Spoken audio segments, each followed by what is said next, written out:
What is up, ladies and gentlemen of YouTube? JP from M.P.M.M Productions coming to you with a little bit of a different video this time. Welcome to the first ever M.P.M.M Productions Indy Prop Shop!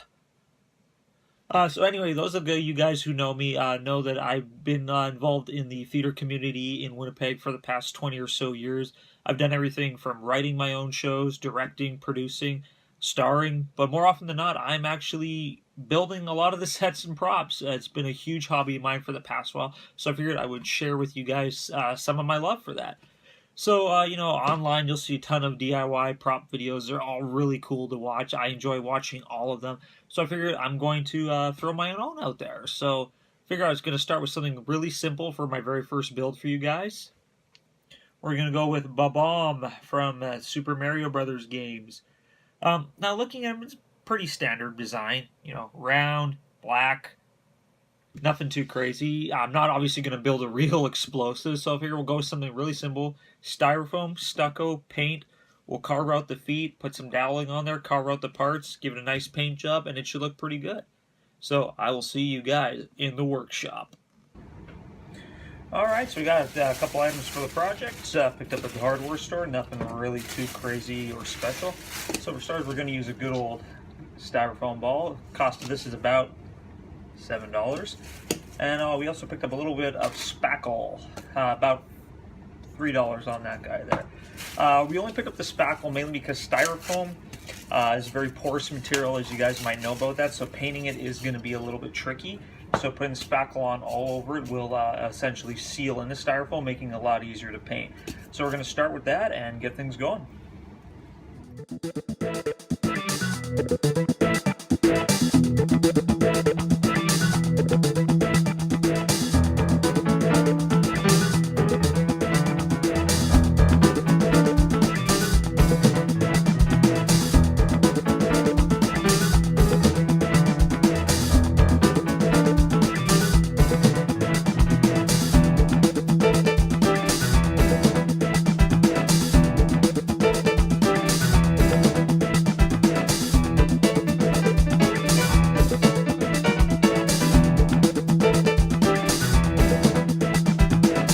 A good rule of thumb too is always remember to clean off your putty knives after each use. Just simple soap and water.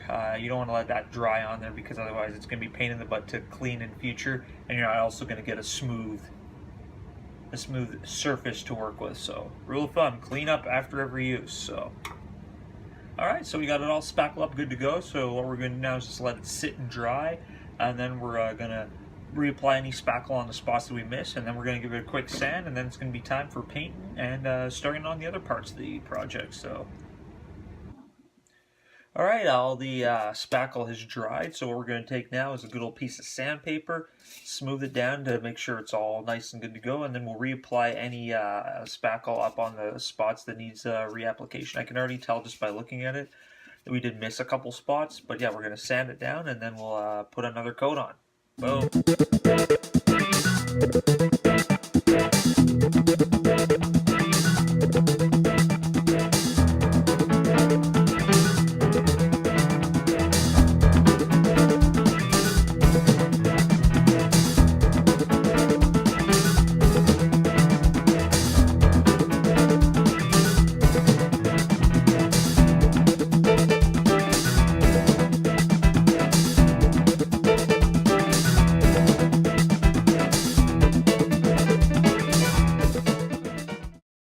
Alright, so I'm completely happy. We got 2 coats on. It's nice and smooth. Exactly what I'm looking for. The sandpaper beneficially also roughed it up a little bit, so the spray paint is going to stick to it. So we're going to get a couple coats of spray paint on this. Always remember to use your spray paint in a well-ventilated area. I'm going to do it outside, and always make sure you got one of these bad boys on. You don't want to be breathing that stuff in. So let's get going.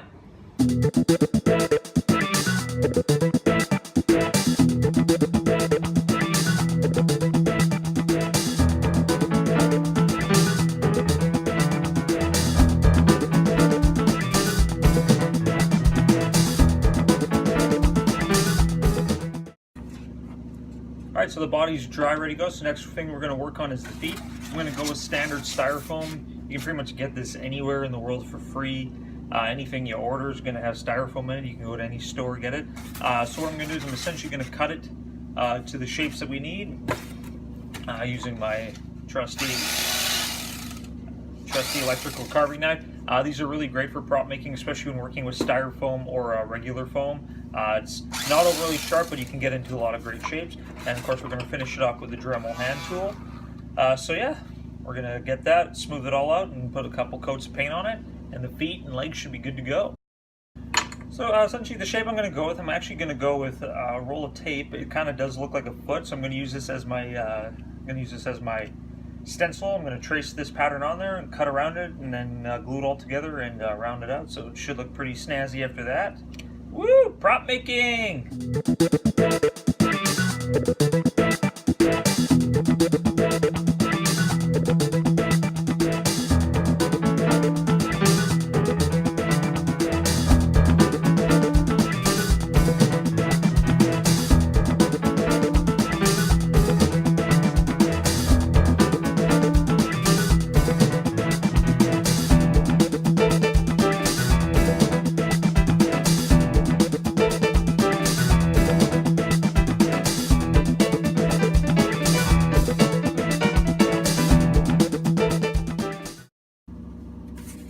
So as you can see, we've glued it down in numerous layers. So once that's fully dried, then we're going to sand off the edges, cut our shape, and then start going from there. I would recommend probably using a double thickness for the foam, just because you want to have big clunky feet, because as you can see in the picture, the Bob-Omb does have a little bit of a larger foot than normally. They are pretty big and cartoony. So yeah, we're trying to get as much as we can out of that.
Okay, so we got the feet all shaped up. You can see there's a little tiny gaps from in between where we glue the foam together. So I'm just going to use some spackle, put that in there, give it another quick sand, another quick run over with the rotary tool, and they should be smooth and ready for paint. So let's get that going. So of course I find that just a simple latex acrylic paint, nothing too fancy, always works very well. Water cleanup a lot easier to do than oil base, obviously. So yeah. That going. Also, you want to be really careful too with styrofoam. You can't really use anything with acetone in it, so spray paint would eat through this completely. So that's another reason why I'm just going to use a simple yellow acrylic.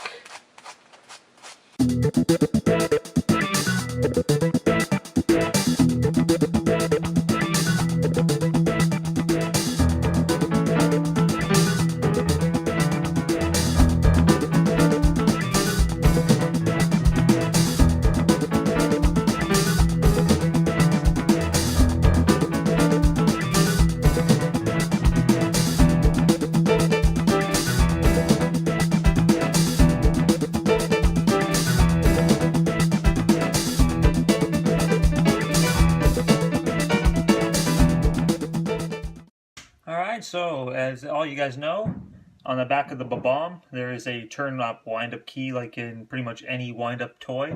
Unfortunately, I don't have a key, so we're going to have to make that. So what we're going to use is a wonderful good old piece of wood.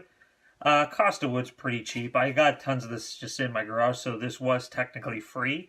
So what I'm going to do is I'm going to take this little cap, I'm going to trace myself the design on the wood, cut out with a jigsaw, sand it up a little bit, and we'll get some paint on it. So we'll see how that turns out. So let's get that going right now.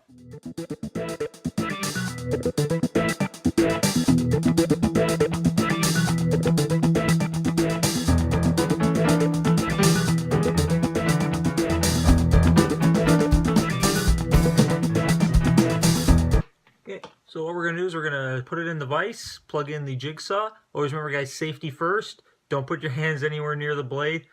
Kids, please ask for parents' permission before operating any power tools. It's the most advice that I can give you guys. So, also remember, anytime that you are doing anything that was mechanical, always remember safety glasses. You don't really need to get these kind, just as long as it covers your eyes. That's another thing I strongly recommend. You don't want anything flying into your face. So, cool. To create the legs and the handle for the key, I use simple wooden doweling, cutting it to length using a saw and painting it the same yellow as the feet. To create the key, I took the handle, cut a tiny slot using a handsaw, and attached the originally created wind-up part using hot glue. Alright, so all the paint and everything is good and dry. We got a nice little bit of yellow coats. As you can see, I've already assembled the key. You know, I made it kind of look cartoony and cheesy. I'm not really going for a huge aesthetic look. I'm looking kind of for the 8-bit style look, so that's why it's a little bit all blocky. So what we're going to do now is we're going to drill the pilot holes into our Bob-Omb body, into the feet, and start getting her all placed together. Let's see what it looks like.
And there you guys have it, Bob-Omb from Super Mario Brothers. Total cost of the build minus all the supplies I already had kicking around the house, $15. Thank you guys so much for tuning into the very first M.P.M.M Productions indie prop shop build. Please subscribe to the station for more great videos, including more prop building, independent theater, and of course our wrestling show, Fave Chronicles. Please let me know what you guys think in the comment section below, and also write any props that you would like me to build in the future. Follow us on Twitter using the two name tags below, and this is JP, and I'll see you guys next time.